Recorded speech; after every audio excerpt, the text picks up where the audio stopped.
Демек, достар, музыкальда қалары еле бүгін сабаяйны фарқлы бір devletlerге сият yaptı ve inanamız ki siz oynadınız tamam bizim müzikal bakışış ile. Biz ise devam etemiz geçenleri rahatlı günlerde bizim işte bütün zeminimiz için bence da bir mühim bayram var idi ve biz onu işte böyle bir gerekli sahip tamam bugün stüdyamıza misafirine çağırdık. Yani noyabrının 14'ünde Halkara Logoped günü kayıt etilgen edi.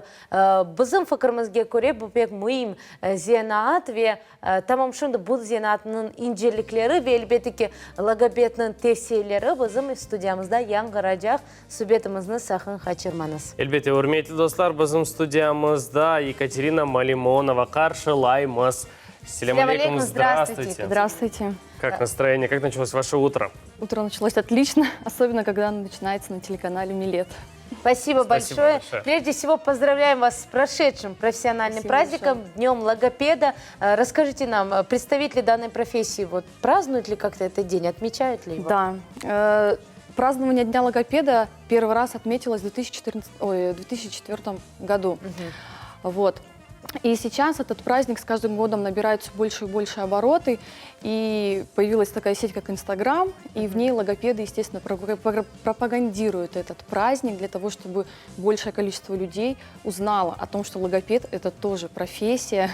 Нужная и важная. Очень нужная и важная профессия. И коллеги друг друга поздравляют. Коллеги друг друга поздравляют, проходят различные семинары, конференции. Вот буквально 14 ноября в Москве прошла конференция Марианны Лынской, где присутствовало большое количество логопедов. Очень такая интересная была конференция. Можно было присутствовать как онлайн, так и офлайн. Замечательно. Как лично вы связали свою жизнь с этой профессией? Почему выбрали это направление для себя? Связалась я очень интересно с этой профессией. Образование я получила еще в 2014 году, но тогда не планировала работать совершенно. Но вот 2 года назад мы переехали в Крым. Я сидела с маленьким ребенком дома, и в моем окружении как-то все больше стало появляться маленьких детей, которые не разговаривают. И именно вот этот вопрос неговорящих детей натолкнул меня, а почему бы и нет? У меня есть образование, у меня есть возможность что-то сделать для этих деток, как-то помочь, чтобы они начали разговаривать. Вот. То есть это буквально...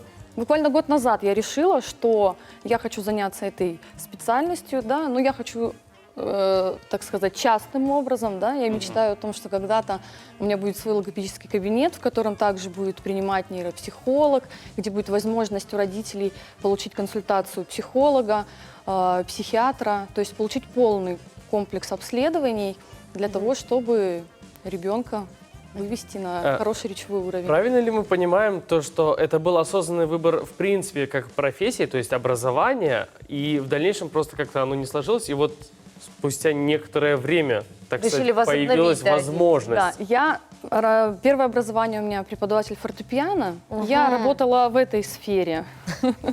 Да. И мне просто хотелось, что у всех было высшее образование, мне тоже хотелось что-то получить, но вот я как-то случайным образом выбрала логопедию. Вот. Но в моем окружении все эти годы остался теплый круг логопедов, мы постоянно поддерживаем контакт, то есть жили мы на Камчатке, оттуда логопеды, уже в Симферополе появляются новые знакомства. То есть такая уже связь с регионом. Да.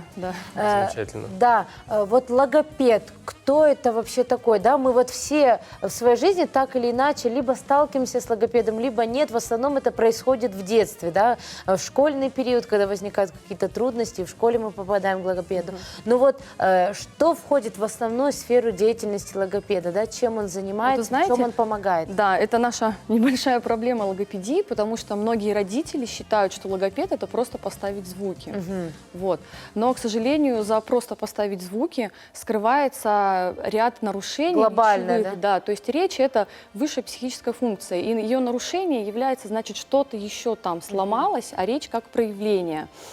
Вот.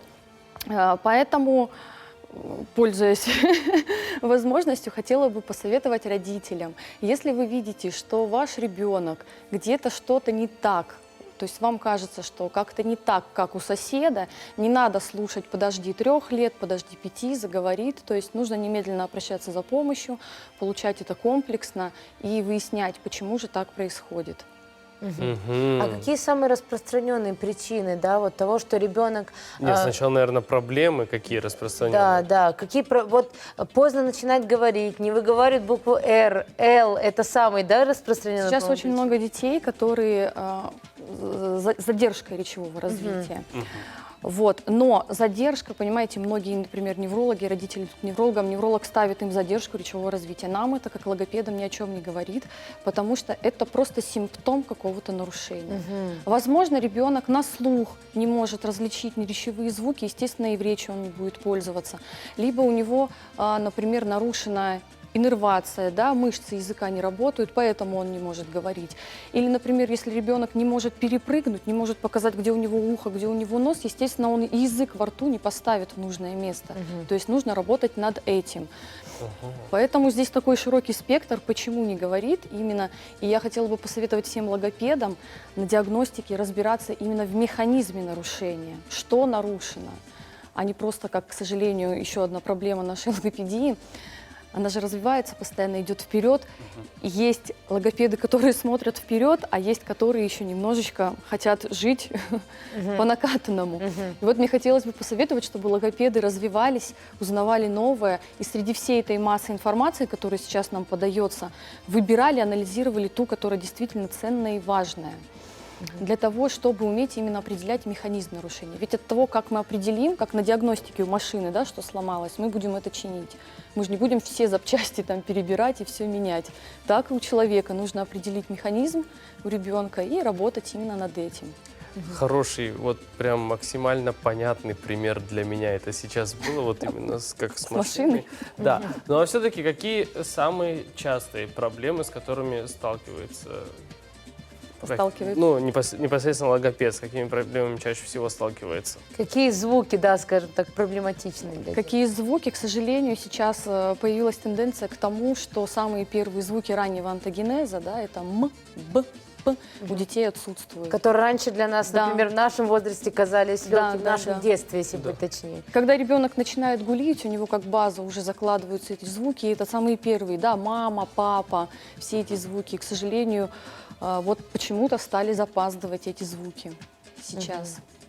То есть в нашем детстве, да, если вспомнить, буква «Р» и «Л» были самые Да, проблематичные. А сейчас вот даже, казалось бы, такие легкие, да, для воспроизведения звуки, и они Да, тоже да. становятся сложными. Знаете, вот почему раньше тоже было намного меньше логопедов и намного меньше всех психологов и нейропсихологов, и мы в них не нуждались. Интересно. Наше детство проходило, как проходило? Мы постоянно где-то бегали, мы лазили по деревьям. Живое общение, то есть. Мы босиком носились, мы трогали, щупали все, что только можно попробовать, пощупать, потереться и так Да. далее. Сейчас дети, знаете, как в каменных джунглях. Они сидят дома, они лишены вот этого движения, вот этого сенсорного насыщения. Они мало получают этой информации. К сожалению, движение, жизнь, также движение, речь связано. Так, по вашему мнению, вот на сегодняшний день в стремительно развивающемся мире всем ли деткам 100% нужно посещать логопеда, да? То есть, например, ребеночек стал говорить, и, например, кто-то из родителей не видит дефектов, но все же считает нужным отвести к логопеду, как вы говорите, комплексно Да. подойти ко всему и выявить на ранней стадии. Либо нужно обращаться уже, если видишь какие-то дефекты, либо 100% Знаете, лучше я всем. вот за профилактику речевых нарушений, поэтому я бы всем родителям в 5 лет рекомендовала бы отвести ребенка к логопеду, потому что в 5 лет у ребенка должны встать все звуки, он должен все выговаривать, да, он должен связанно высказываться, и если вдруг что-то не то, то есть 2 года до школы, чтобы это все подтянуть, наладить, и чтобы ребенок уже благополучно пошел в школу. Значит, идеальный возраст... 5 лет. 5 5 лет, да. Можно раньше, но Если какие-то... до 5 лет да, желательно, да? Да. Да. Ага. А во сколько вот в наше время, да, раз уж мы заговорили на тему того, что даже привычные, да, звуки отсутствуют, в котором возрасте сейчас уже нужно сориентироваться на то, что вот рано или поздно мы пойдем к логопеду? То есть это в 1 год, в 2 года, в 3 года? Вот. То есть средний возраст, да, какой средний возраст? для мальчиков и для девочек, когда они начинают говорить, вот по вашему мнению? Да, нормы — это тоже интересный вопрос, потому что всячески хотят подвинуть эти нормы, хотя они никуда не двигаются. Да, есть такая тенденция, что дети стали хуже входить, так сказать, в эту норму. Если ребенок в норме, все удивляются: боже мой, он у вас разговаривает. Так рано. Да, вот. смотрите, в 2 года у ребенка уже появляется фраза. То есть он может сказать: «Мама, дай, хочу пить». То есть потихонечку с 2 до 3 лет у него формируется грамматика, начинает потихонечку формироваться. Да, и в 3 года это уже вполне разговаривающий ребенок, с которым можно обсудить что-то, выяснить, спросить, как прошел его день и так далее. Я бы ориентировалась, хорошо, если даже нет фразы, да, в 2 года, но если в 3 года нет этой фразы элементарной, все, срочно бежать к логопеду, срочно обращаться. Да, потому что это уже как некий звоночек, то есть мы все равно берем норму, и мы берем каждого ребенка индивидуально, да, плюс-минус, туда-сюда. Вот. Но если нет этой фразы, значит, в 3 года обязательно обращаемся. Но если он у вас в 2 года совсем ничего не говорит, то есть у него нету звукоподражаний, да, то уже в 2 года можно смело обращаться к логопеду. Существует мнение, что девочки начинают говорить раньше, чем мальчики. Вы в своей практике сталкивались с этим? Действительно ли это так?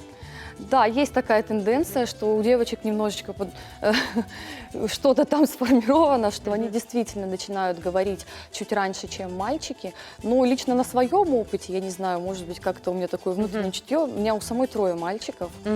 Вот, и вот я не столкнулась, да, вот все у меня рано разговаривали, и я думаю, что если давать родителям ту информацию, консультировать их, как общаться с ребенком, да, тогда все будет хорошо, потому что некоторые родители слишком много разговаривают, что не нужно, кто-то молчит. То есть ребенку нужно время ответить что-то, да? Да, кто-то просто, знаете, когда гиперопека, это тоже плохо, когда ребенок хочет пить, и мама не пытается с него как-то попросить это, а обслуживают его полностью. Конечно, зачем ему разговаривать, если ему и так все дают? Так все удобно, да. Да. Главное, что должно быть у ребенка, это мотив для того, чтобы сказать. То есть ему нужно сформировать этот мотив для того, чтобы он с нами заговорил. Кстати, стоит отметить, что многие педагоги, да, в школах, учителя сталкиваются с тем, что детки приходят в школу, да, и вот, как вы говорите, были какие-то проблемы, и родители, к сожалению, не уделили этому время, а педагогам приходится вот с этим работать, потому что в любом случае чужих детей не бывает, они вкладывают душу. Вот хотелось бы попросить вас, да, призвать родителей, обращать внимание, не быть равнодушными, готовить своих деток вот и к этой ступени в том числе. Да, к сожалению, так и есть.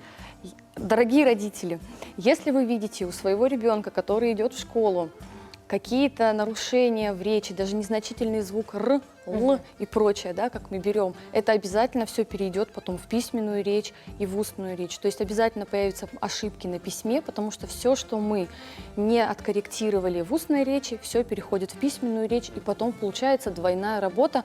И еще очень важный такой вопрос, что наша нервная система очень пластична.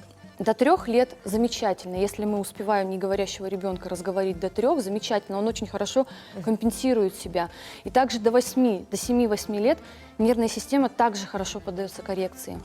То есть то, что мы затратим с вами до 8-летнего возраста, да, какой-то период, и после 8 нам потребуется в 2 раза больше времени для того, чтобы... Главное не упустить этот момент. Да, главное не упустить это драгоценное время. И не полагаться на то, что в школе исправят. Да, или как у соседа.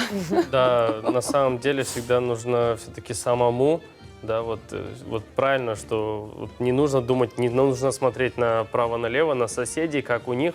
Главное вот следить за своим ребенком, это самое важное, конечно. Спасибо огромное, что сегодня нас посетили, мы очень вам благодарны. Еще раз вас с профессиональным праздником, пускай и прошедшим, но мне кажется, это как бы профессия всегда нужна, всегда важна, поэтому только успехов поменьше, чтобы детки переживали, и родители, чтобы поменьше переживали, чтобы всегда у детей все было хорошо и со всеми звуками все было замечательно. Спасибо большое. Успехов вам, будем ждать вас снова у нас в гостях. Всем добра дня. И чистой речи. Спасибо огромное. Да, спасибо. Урметлі достар, yayınımızны devam etemiz. Elbette Kırım'da енді Алла-зарда 8,5 oldu. Bizim Nefbeteki kısmımız sizin dikkatiniz hala yıktır. Keliniz beraberlikte seyir eteyik.